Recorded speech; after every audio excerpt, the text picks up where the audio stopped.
날마다 사랑합니다. 전효실입니다. 날마다 축복합니다. 권혁도입니다. 목사님, 네. 세상에서 행복 지수가 가장 높은 나라 어딘지 아세요? 네, 알죠. 부탄. 빙고! 네. 맞습니다. 부탄은 사실 뭐 GDP가 2,500달러밖에 안 돼요. 빈곤 국가인데 네. 국민들의 97% 이상이 I'm happy, 나는 행복해 라고 이야기한대요. 욕심이 없어서 그런가? 네. 그 장애가 있었던 헬렌 켈러도 날마다 행복하지 않은 날이 없었다라고 이야기를 하고 있어요. 결국 행복은 환경이나 조건에 있는 게 아니라 마음에 있는 거죠. 그렇습니다. 네. 항상 기뻐하라, 범사에 감사하라 라고 네. 말씀하신 하나님의 말씀처럼 날마다 그렇게 기쁘게 살았으면 좋겠습니다. 네. 오늘도 행복한 시간 함께 보시죠. 보시죠.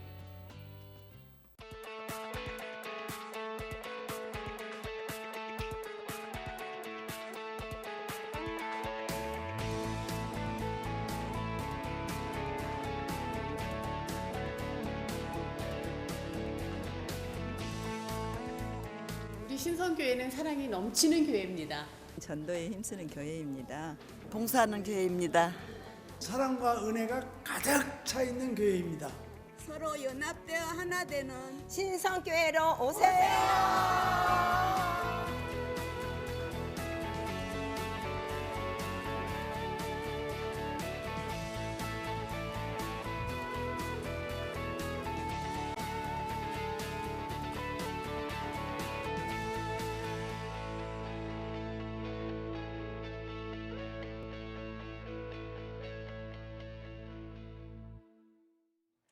날마다 은혜, 날마다 감사가 넘치는 시간입니다. 오늘은요, 신성교회 성도분들 함께 하셨고요. 담임 목사님이신 정민 목사님을 모셨습니다.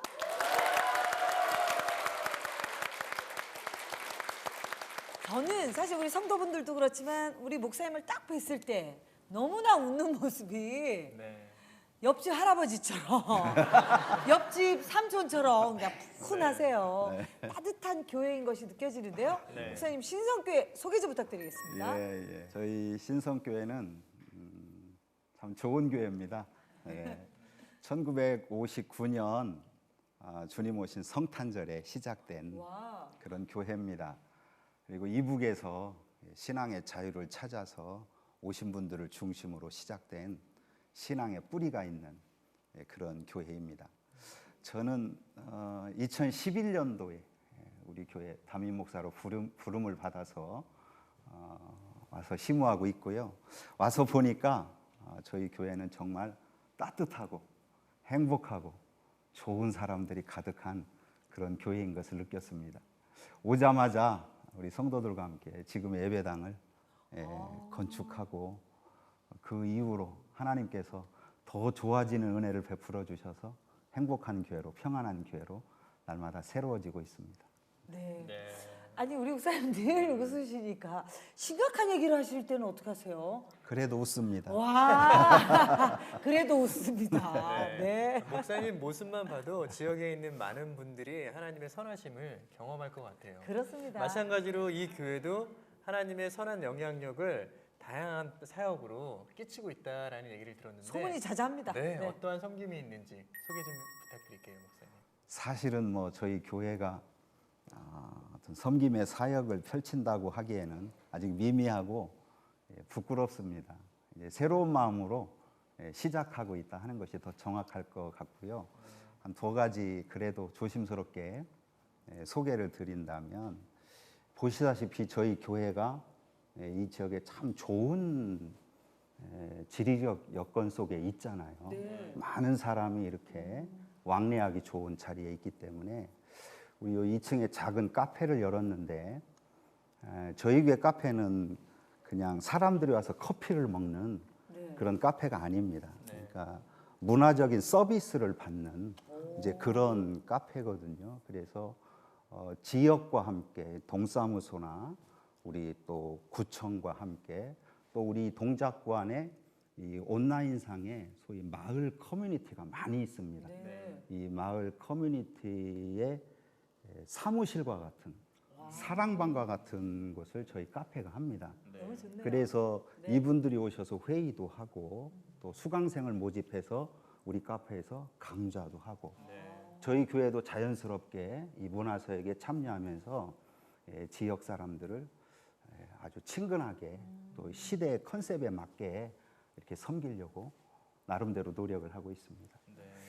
또 하나는 이제 교회의 궁극적인 사명은 선교 아닙니까? 사실 선교하지 않는 교회는 교회라고 말할 수가 없지요. 생명이 없죠. 네. 그래서 이제 기존에 하던 식으로 뭐 어려운 미자립 교회를 돕는다든지 신학교를 이제 후원한다든지 해외 선교사를 후원한다든지 이런 일들은 이제 저희가 조금씩 하고 있고요.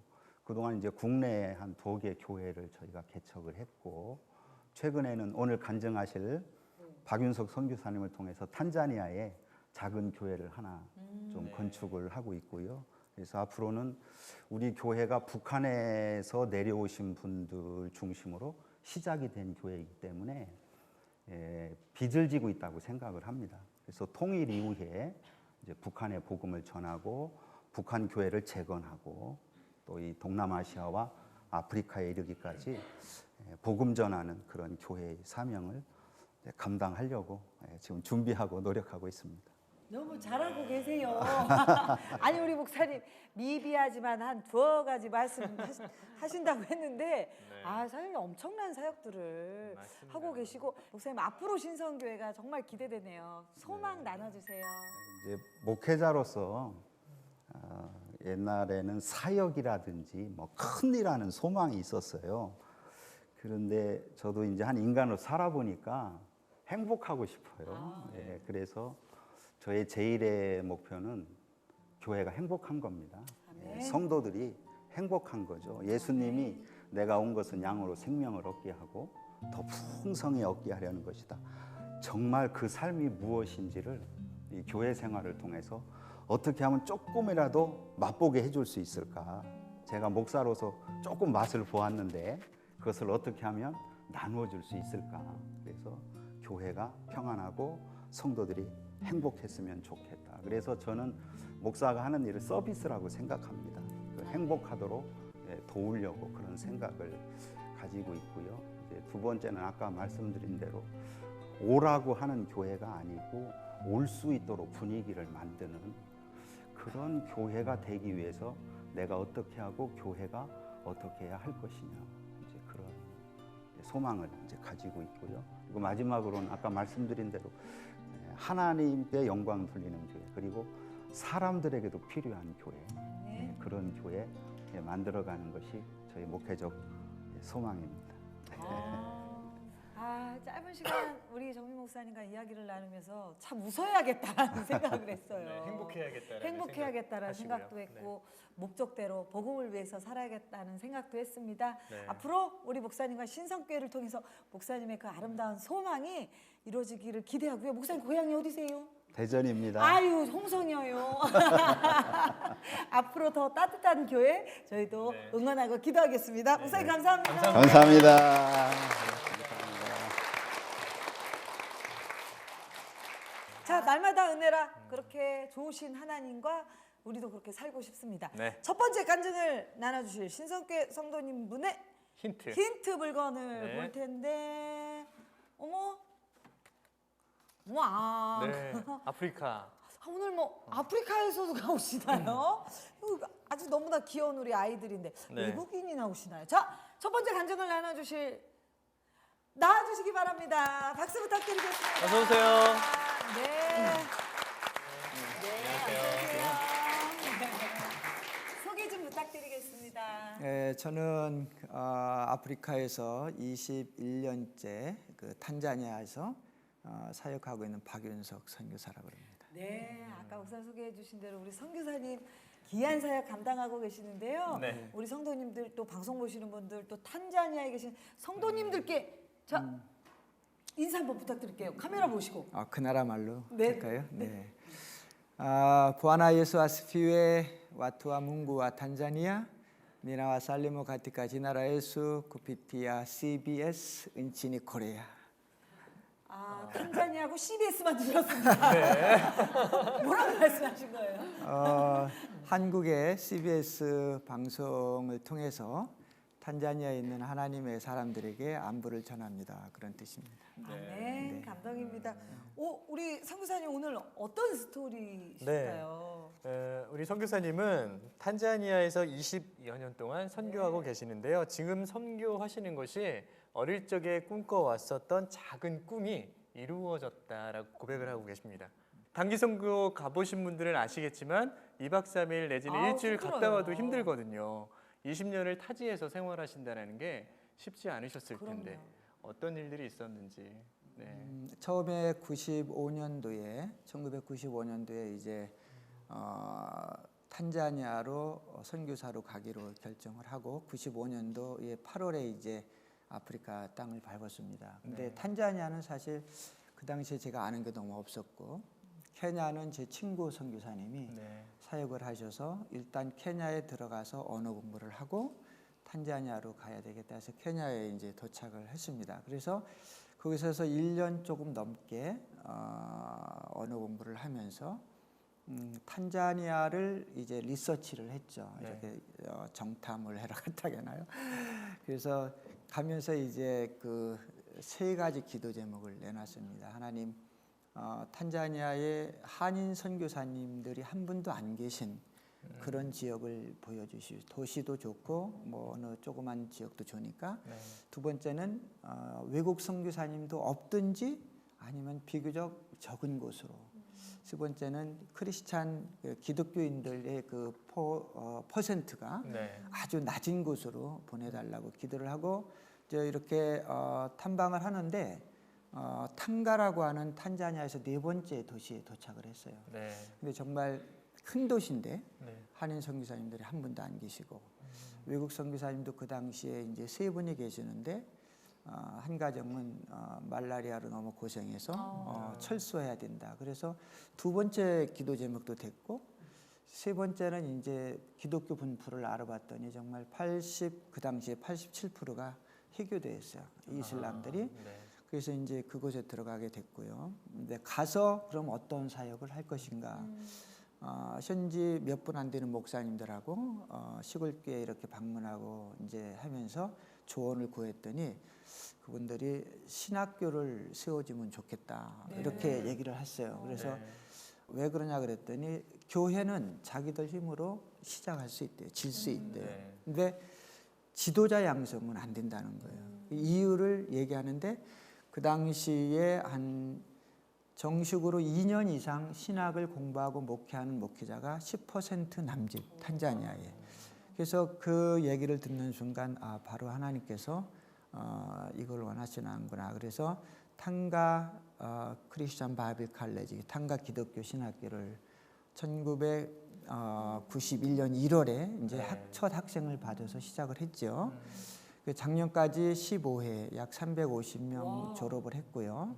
3년 과정입니다. 그리고 그 학생들 중에 약 한 83에서 85%가 목회를 하고 있어요. 그러니까 제가 처음에 가서 교회를 했으면 몇 개나 했겠어요. 근데 그들의 손길을 통해서 그렇게 했고, 그 다음에 지금부터 5년 전에 이제 리빙스톤 보이스 세미나이라 그래가지고 산돌 예수님 상징이신 산돌 기독교 중학교를 이제 시작해서 작년에 1회 졸업생 지금 300여 명이 공부하고 있고요. 내년부터는 이제 고등학교를 이제 연계해서 시작하려고 그렇게 하고 있습니다.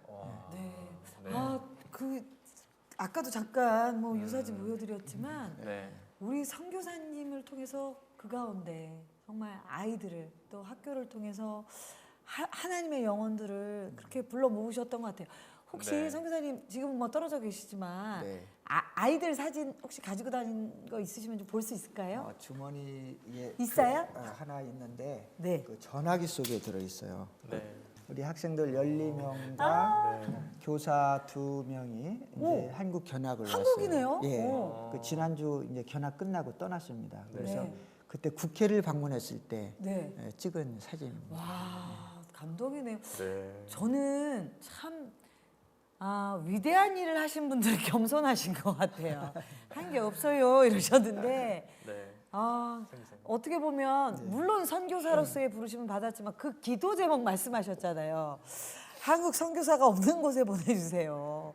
네. 미랄가도 같은 우리 선교사님이신데 20여 년의 그 선교 사역을 하시면서 하나님이 함께 하셨고 또 은혜를 주셨던 감동의 순간들이 많으시겠지만 네. 그래도 몇 가지 소개 좀 해주세요. 참 많습니다.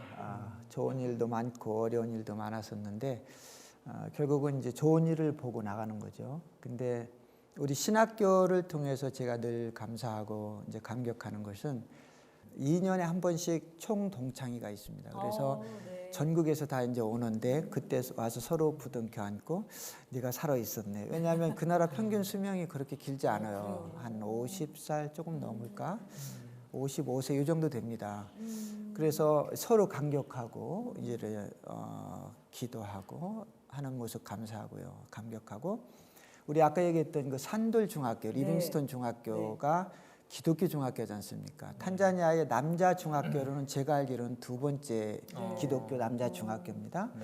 근데 감격적인 얘기가 많습니다만 작년에 졸업한 무사라고 하는 학생이 있어요. 무사. 예, 모사가 우리 그 개신교 세계는 모세입니다. 근데 이슬람에서는 무사라고 그래요. 근데 그 아버지도 다 희교도지요. 근데 이 학생이 2학년 때 이제 일어났던 일인데 매일마다 이렇게 경건의 시간 드리고 주일 예배 드리는데 한 번은 이 아이가 큰 소리로 이제 외치면서 자기 이슬람 아이들 학생들을 향해서 니네들 알라를 믿는 애들이 왜 예수 이름을 부르냐 그래가면서 어머나. 막 퍼쩍퍼쩍 뛰면서 막 소리 지르며 뛰어나간 거예요.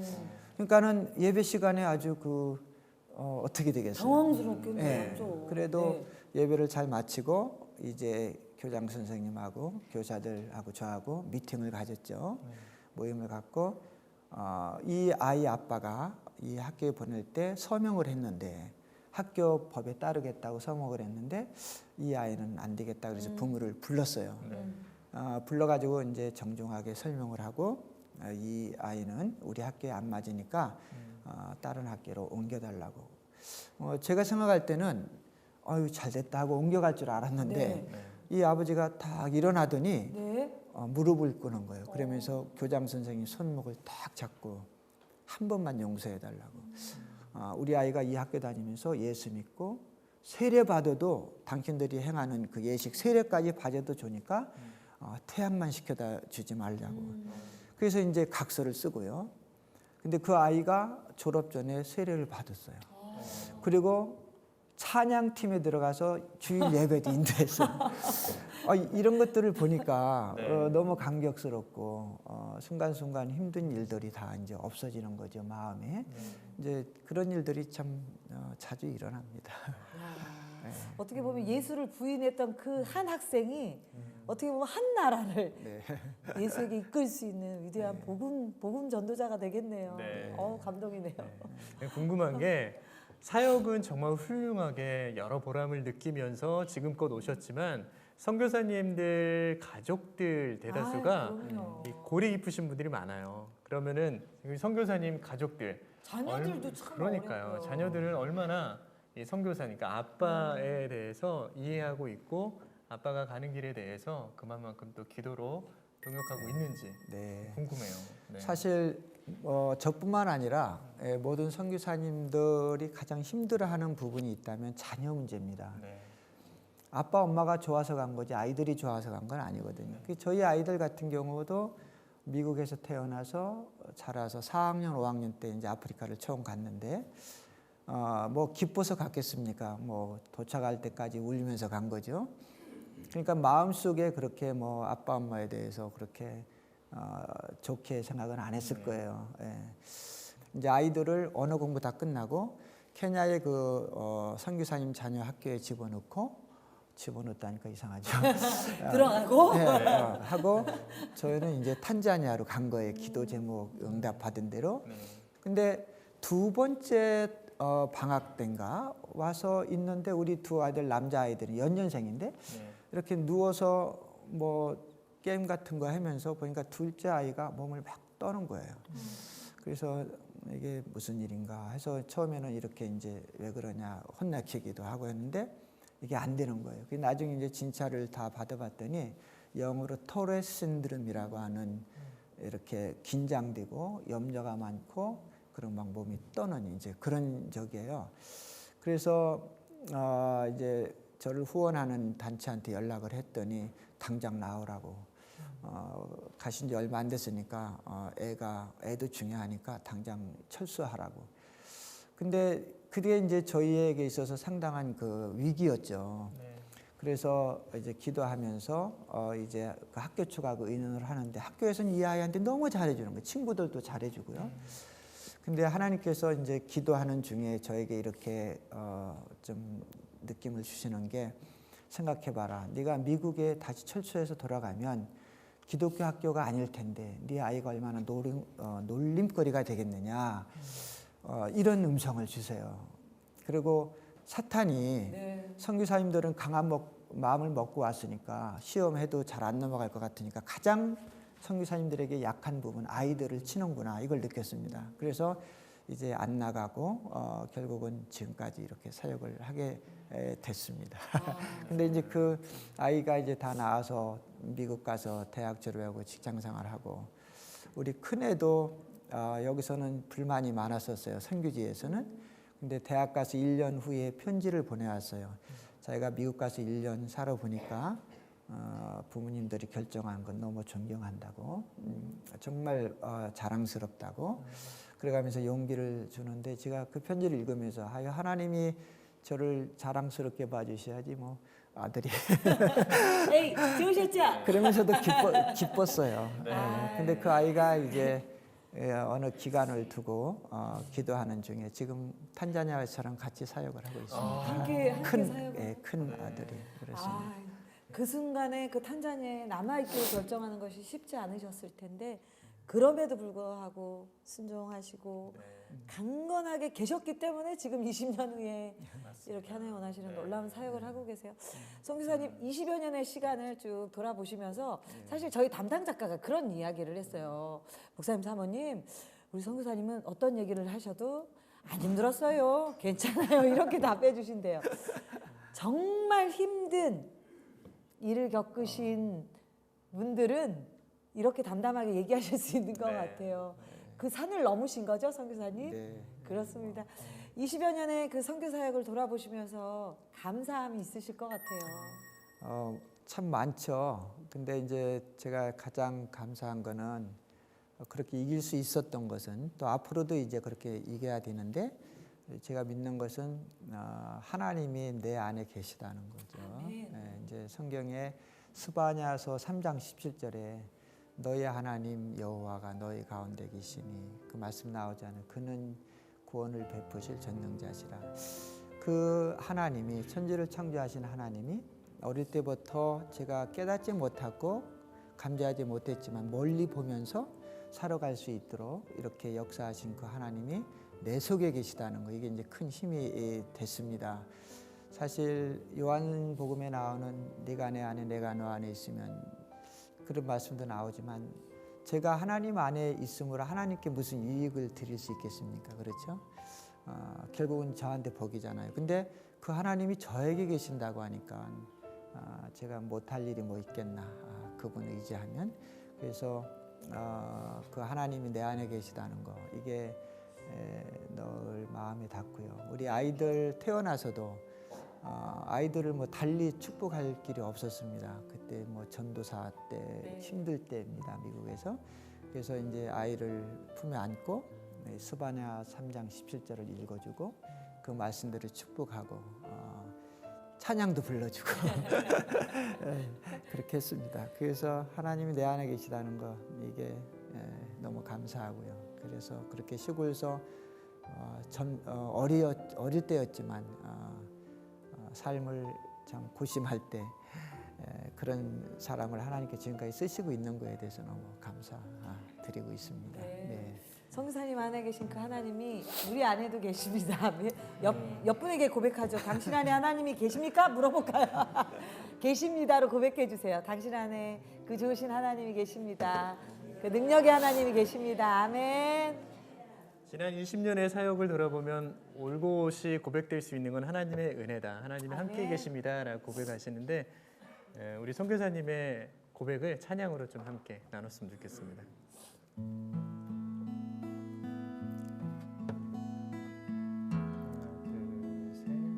너의 하나님 여호와가 너의 가운데 계시니 그는 구원을 베푸실 전능자시라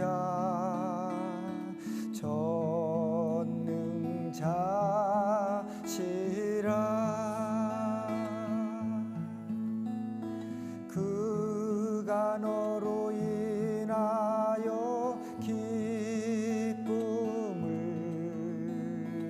이기지 못하시며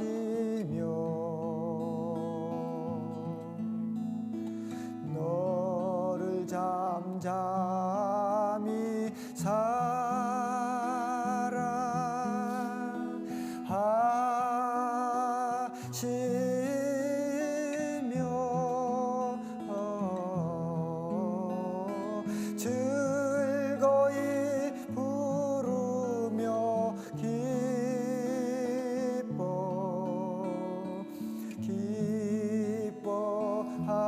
기뻐하시리라.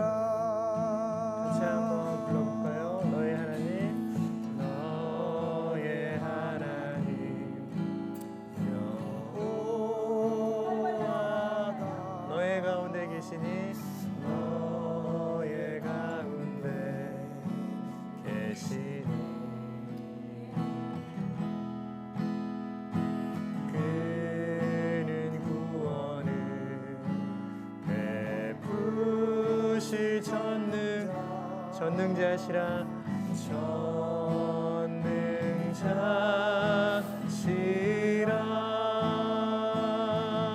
그가 너로 인하여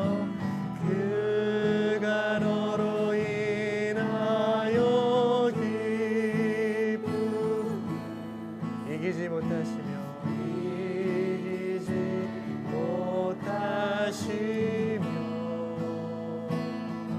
너를 잠잠히 너를 잠잠히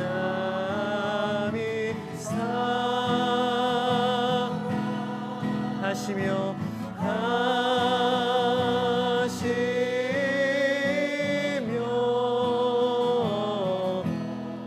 즐거이 부르며 기뻐하시리라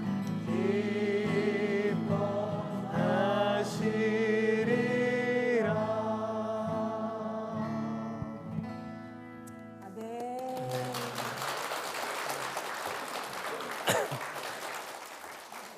아우, 성도님 왜 이렇게 눈물이 날까요? 그 찬양 가운데 주시는 하나님의 위로가 있고요. 또 우리 선교사님 삶의 간증을 들으면서 네. 참 나도 단단해져야겠다라는 생각이 들었어요. 힘든 순간이 올 때 참 지치기 마련인데 그 하나님이 주시는 그 말씀을 붙잡고 이렇게 담담하게 살아가. 그 담담함이 너무 오늘 큰 도전이 되고 우리 선교사님처럼 살고 싶습니다. 고맙습니다. 네, 선생님 지금 이 시간은요. 네. 우리 선교사님에게 그 꿈을 주시고 그 네. 꿈을 이루게 하신 그 네. 좋으신 하나님께 네. 자, 저 가운데 카메라 보시고요. 네, 네. 하나님께 영상 편지 드리겠습니다. 네. 좋으신 나의 아버지 하나님 감사합니다.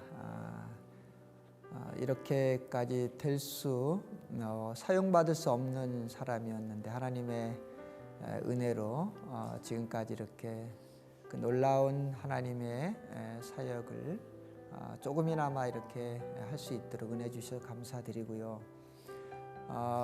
그때나 지금이나 또 앞으로도 저의 안에 계셔서 저를 인도해 주실 것을 믿고 우리 하나님 진심으로 감사를 드립니다. 열심히 사역하겠습니다.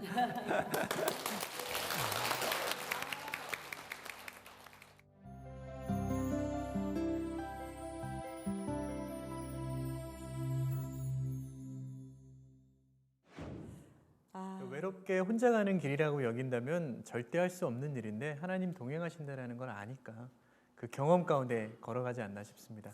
여러분들도 하나님이 동행하고 계시다는 것을 늘 인지하시면서 외롭다고 낭망하지 마시고 힘내시기를 바랍니다. 네. 우리 쌤도 힘내세요. 네, 힘내야죠. 힘내야죠. 자, 네. 자, 두 번째 간증을 나눠주실 성도분의 간증이 왜 전화기. 전화기가 뜨네. 안녕하십니까 고객님. 이 전화와 연관된 분이신 것 네. 같아요. 자, 어디 계신가요? 네, 두 번째 간증자분 어서 나와주시기 바랍니다. 박수 부탁드리겠습니다. 어서 오세요. 어서 오세요. 네, 어서 오세요. 앉으셔서 소개 좀 부탁드리겠습니다. 집사 손채숙입니다. 손채숙 집사님 나오셨습니다. 네, 그 손채숙 집사님과 네. 여보세요 이 전화기와 네. 뭔가 있겠죠. 하나님이 전화를 거셨던 어떤 일이 있으셨던 것 네, 같아요. 손채숙 집사님께서는 지금으로부터 20년 전에 40살 때 이 네. 전화 한 통을 받으셨는데 그때 이후로 인생이 싹 바뀌어졌다라고 합니다. 왜 그런지 함께 들어볼까요? 네. 아니 20년 전에 어떤 전화를 받으셨길래 인생이 바뀌었다라고 고백하시나요? 그날이 1996년 1월 5일 날짜 안 잊어먹는데 금요일이었어요. 금요일이었는데 12시 30분 저녁 밤 네. 금요 예배를 딸이랑 그때 중학교 2학년짜리 딸이랑 같이 금요 예배를 드리고 집에 가면서 굉장히 행복하게 갔어요. 집에 갈 때. 애들 다 이제 재우고 12시 30분이 되는데 전화가 왔어요. 네. 집에 전화가 왔는데 남편 친구한테서 온 전화였어요. 사고가 났으니까 남편분이 네. 병원으로 좀 빨리 좀 와봤으면 좋겠다. 네. 그러더라고요. 그래서 병원에 가는 내내 떨리는 심장이었지만 그동안 오랫동안도 운전도 하고 무사고였기 접촉사고도 한 번도 없었던 분이었기 때문에 네. 크게 다치지는 않았을 거다. 좀 많이 다쳐서 직접 전화하기는 좀 미안하니까 네. 친구를 통해서 전화했지 않았겠느냐 그런 생각으로 갔어요. 네. 갔는데 이제 가면 로비에 이제 병실이 어디냐고 물어야 되잖아요. 딱 가서 이렇게 이름을 대면서 혹시 병실이 몇 톤지 그것도 차마 못 물어보고 왔다. 그러니까 지하실로 내려가라고 얘기를 하더라고요. 그 순간 지하실이면 우리가 흔히 다녔던 이런 생각이 딱 들면서 딱 주저앉아지더라고요. 어떻게 지하실까지 갔는지는 모르겠지만 그 아무도 없는데 그냥 이름이 딱 있는 거예요. 남편 이름이. 그때부터는 어떻게 살았는지 몰라요. 이걸 저희가 가슴으로 이 아픔에 대한 이해는 되겠지만 이걸 어떻게 저희가 알겠어요. 그럼요. 어떻게 많이 힘드셨을 것 같은데. 힘든 게 아니고 아팠어요. 네. 그냥 아픈 게 통증이 어떻게 있는 아픈 게 아니라 아무것도 할 수 없는. 애들을 낳고 살면 보통 어떻게 생각하느냐면 애들을 위해서 살잖아요. 부부는 그냥 그냥 의지하고 이렇게 살았는데 마치 그 사람만 위해서 살았는 것처럼 애들이 하나도 안 보이고 세상에 아무것도 안 보이고 오로지 그 생각밖에 나 어떻게 살지? 왜 살지? 나는 그래도 살아서 밥 먹네. 밥 먹는 까지도 미안할 정도로. 보통 사람들이 그렇게 생각하잖아요. 근데 어떤 일이 당하면 내가 뭘 잘못했나 이 생각부터 먼저 하겠나. 아무리 생각해도 잘못한 게 없는 거예요. 저는. 그 생각 뭘 잘못했지? 근데 왜 나한테 이런 일이 있지? 나는 아직 준비가 안 됐는데 이런 생각만 하고 원망 정말 많이 했었어요. 그러니까 기도하면 아무 기도에 말이 안 나오고 오직 하나님 주여 이 말밖에 안 나오는데 어느 날은 주여 왜 하나님 부르지? 하나님 나를 버리셨는데 이런 생각도 들었어요. 참 어떻게 보면 그 지사님 그 남편분 사고 당하시던 그 해가 몇 해셨어요? 나이가 40이었죠. 참 가장 40 되는 해였죠. 그 자녀들은요?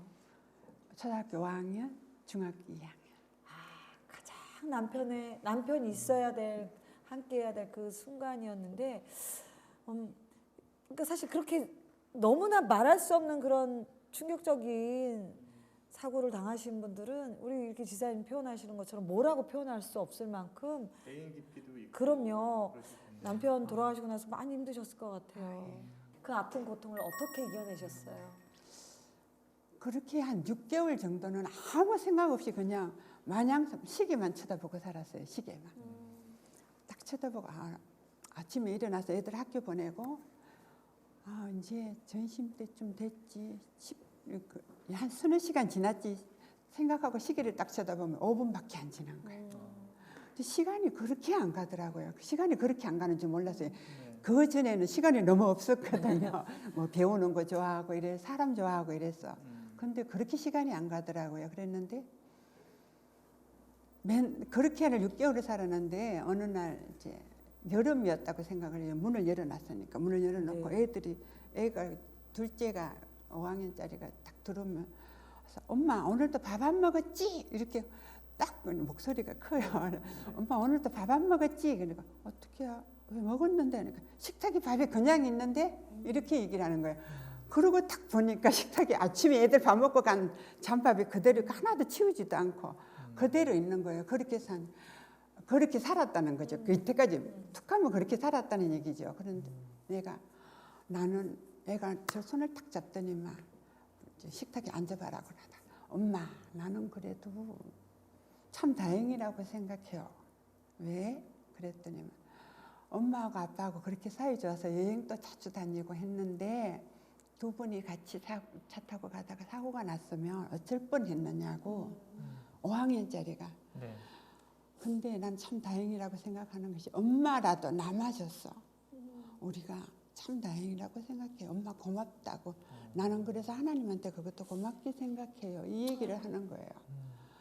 그때 딱 이제 뒤통수를 한 방 맞은 것 같아요. 내가 초등학교 5학년짜리 너만 또 못하는구나. 그런 생각이 들더라고요. 하나님 잘못했습니다. 남겨졌을 때는 이유가 있겠죠. 저는 그렇게 했었어요.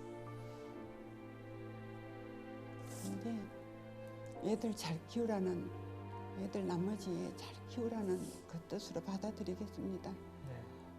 그리고 정신을 차리기 시작했죠. 그래서 누가 이제 소개를 해줬어요. 그래서 정신 못 차리고 이렇게 있으니까 한신대학교 치유목회과를 한번 다녀보라고. 그러면 치유목회과라 해서 누구를 가르치는 게 아니라 당신 마음부터 치유가 될 거다. 그렇게 얘기를 해주더라고요. 그래서 바로 등록을 했었어요. 정신을 차리려면 뭐부터 해야 될지 내 마음부터 다스릴 줄 알아야 될 것 같다는 생각으로 거기 치유목회에 등록을 해서 이제 공부를 하기 시작을 했죠. 방학에 이제 캠프가 있었어요. 일주일 캠프가 이제 있는데 캠프를 가게 됐는데 한 3시간 정도를 그렇게 울었어요. 그 울고 나니까 이 속에 들었던 엉어리가 다 좀 풀리는 것 같아요. 거기에 저는 울지를 못했어요. 남편이 돌아가시고 난 뒤부터는 한 번도 소리 내서 울지는 못하고 눈물을 보일 수가 없었어요. 애들이 약해질까 봐. 애들이 서불까 봐.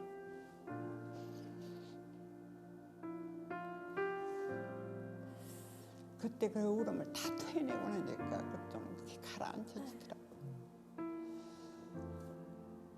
삶은 현실이에요. 아이들을 키워야 되는데 남편 없이 혼자 그 부분을 어떻게 감당을 얼마나 힘드셨을까? 힘드셨을까? 힘드셨을 텐데 어떠셨어요? 힘이 좀 많이 들었죠. 이제 애들만 키우기 위해서 우리 직장 다니면서 정말 열심히 살았어요. 그 열심히 사는 중에 한 가지 그 정리하고 온 적이 하나님 저는요 대신 하나님이 좀 미루는 대신 좀 미룬다고 표현을 하는데 미루는 대신 앞만 딱 보고 가겠습니다. 제가 제 발걸음을 쫓아서 애들이 가잖아요. 보통 그런 제 발걸음이 흐트러지면 애들 발걸음도 흐트러질 겁니다. 그래서 저는 제가 바른 길로 가면 애들도 바른 길로 갈 거다. 이 생각만 하고 살겠습니다 하고 정말 그렇게 살려고 노력을 했었어요.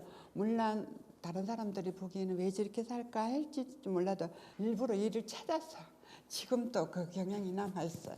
그래서 일부러 찾아서 하는 열심히 부지런히. 네. 근데 제가 우리 지사님 얘기 쭉 듣다 보니까 아까 고백은 하나님 60까지는 자녀들을 위해서 살겠습니다라고 네. 하셨는데 지금 쭉 말씀 듣고 보니까 60 전에 하나님의 일을 시작하셨단 말이에요. 하나님께 돌아올 수밖에 없었던 결정적인 사건이 있으셨을 것 같아요. 있었죠. 네.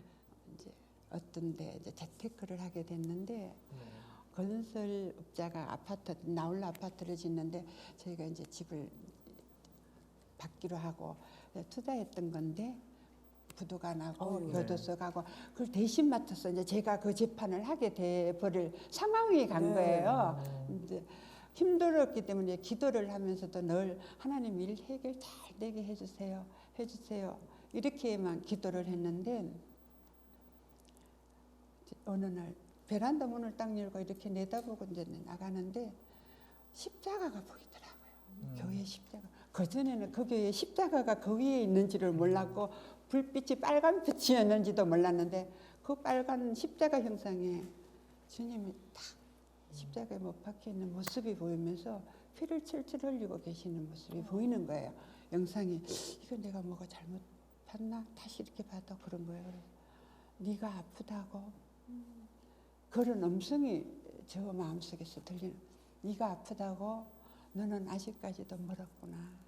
정신 못 차렸구나. 네가 아직 내 품에 안 왔는데 이게 아프다고 얘기하느냐. 이런 음성이 딱 들리는 거예요. 오직 이제 그때부터 하나님에 들려 하나님 잘못했습니다. 잘못했습니다 소리밖에 안 나오더라고요. 그래서 다시 우리 신성교회를 나오게 됐어요. 그 전에는 이제 핑계대도 어쩌다 나오고 네, 가까운 교회 가고 네. 이랬거든요. 아, 그래 하나님 품은 역시 이제 친정 같은 우리 신성교회에 대해서 다시 이제 신성교회를 나오면서 정말 최선을 다해서 순종하는 마음으로 살겠습니다. 살게 됐는데 정말 그 재판 결과는 잘못 나왔어요. 잘못 나왔지만 그 생각이 어떻게 누가 이제 아시는 분이 몇 분이 어떻게 그거 감당해? 아니에요. 저는 괜찮아요. 왜냐하면 내가 만약에 몸이 아프고 이 돈이 나갔다며 근데 몸 아프지 않고 이렇게 건강하게 그 돈이 다른 곳으로 나간 거 참 다행이라고 생각합니다. 이것도 감사합니다. 그렇게 생각하고 나오게 돼서 이렇게 순종하고 지금은 믿음 생활하고 있습니다. 저 맨날 그렇게 했거든요. 애들 키우면서 이렇게 쳐다보고 산소에 가서 나 잘하고 있지? 당신 못했던 거 나 지금 애들 잘 키우고 당신 곁에 갈 때도 떳떳하게 이렇게 행복한 마음으로 지금은 살고 있으니까 걱정 안 해도 돼. 그날 만나는 그날까지 잘 있어.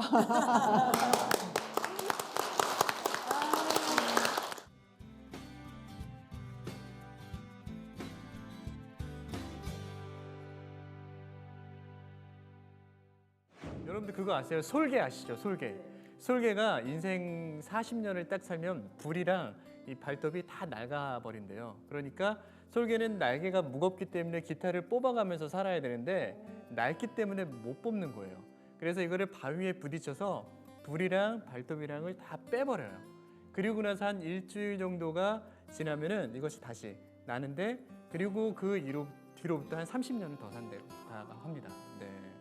여러분들 낡고 허른 것 세상의 것들이 있으면요 다 빼버리시고 주님 것으로 채우셔서 새 인생 사시기를 바랍니다. 네. 오늘 간증을 통해 많은 분들이 위로와 힘을 얻으셨을 것 같아요. 저희는 더 힘 있는 이야기 하나님의 스토리로 다음 시간에 찾아뵙겠습니다. 네. 이번 주도 승리하시고요. 저희는 다음 주에 찾아뵙겠습니다. 날마다 복음을 증거하라.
프로그램에 도움을 주신 분들께 라블러스 솝에서 비누 세트를, 성경 2.0에서 성경 만화 전집을, 모에락에서 기능성 샴푸 세트를, 투와이닝에서 티백 세트를 드립니다.